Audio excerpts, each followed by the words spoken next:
morning, everyone. I think today will be quite a full agenda for us because we will discuss defense, Ukraine, climate change, defense, security, and probably a little bit of migration. So I suppose we really need today to have a decision on frozen and immobilized Russian assets, because it looks like 19th sanction package has been approved. It's very important for us.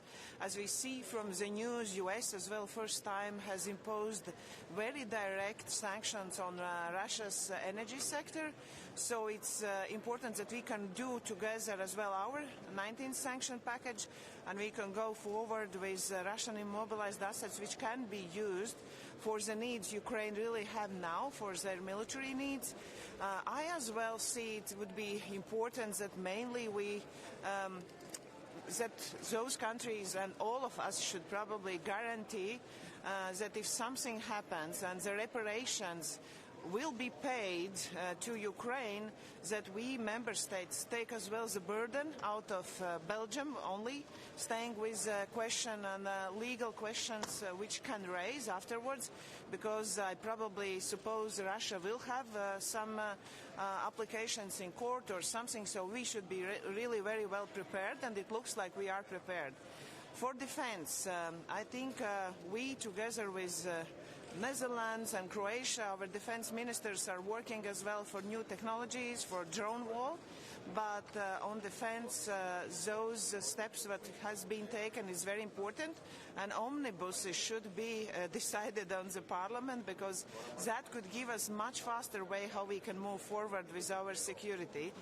For me, it's important that Europe acknowledges that hybrid threats is happening, and hybrid migration as well, and migration instrumentalization is happening every day from Russia and Belarus to our borders.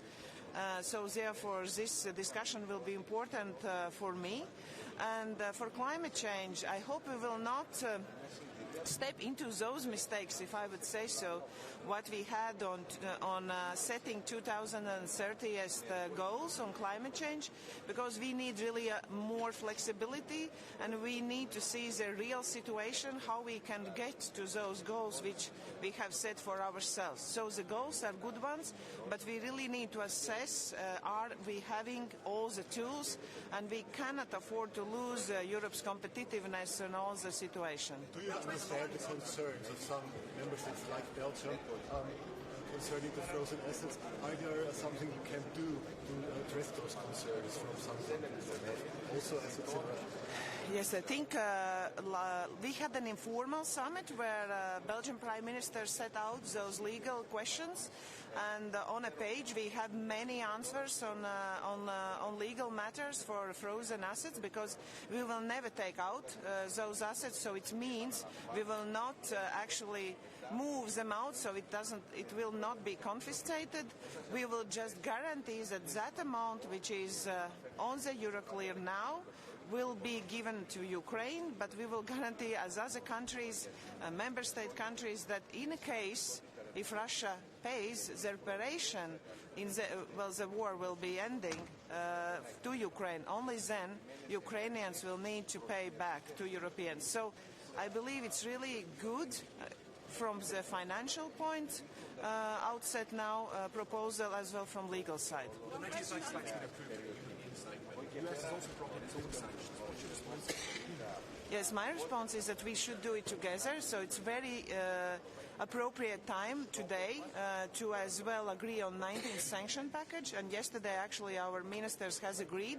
So if US imposes their sanctions, which has been publicly said, and we are going forward, it means for Russia there is less opportunity for them to get their financial needs, what they are already now feeling, that financially for Russia is more stressful. The situation is more stressful, because we know that energy sector is one of the most biggest income makers for Russia, and now we are seeing from our reports that Russia is struggling, and that's exactly what we wanted to achieve, that Russia doesn't have enough financial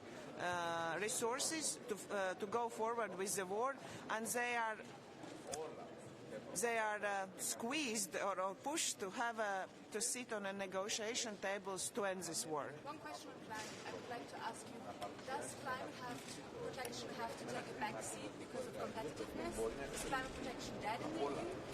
I think, as I mentioned before, there is goals what we have said before, and those goals are good ones. So still climate change is something we really are working on. But what we need to do, like you can go by car, by train, by plane, we need to decide how we will reach the destination where we're going.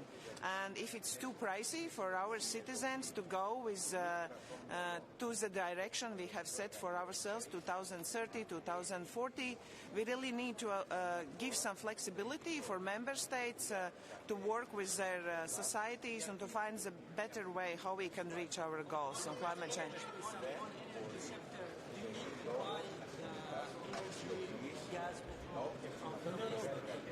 From East?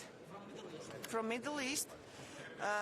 We are now, like, I'm a Latvian Prime Minister. We have cut our energy sector, which was fully dependent from Russia already for quite a long time, since the war started in Ukraine.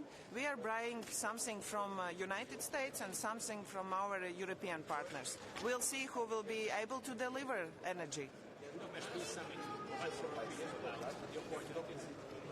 I think now it's cancelled, and we'll see. Anyway, Europe needs to be prepared for Budapest summit, because we know we will meet today President Zelensky. It's very important that we can give him all the support, and if he goes to the summit with the decision of reparation loans already on the table, I believe he will be much stronger to enter those negotiations, if those negotiations will take place, because we don't see from the actions of Russian side that Putin really wants to end the war. So we have to take it into account. Therefore, European countries have to do everything what's in our power to do to support Ukraine and to push Russia to the negotiation table together, sure, with the United States. Thank you. Thank you so much.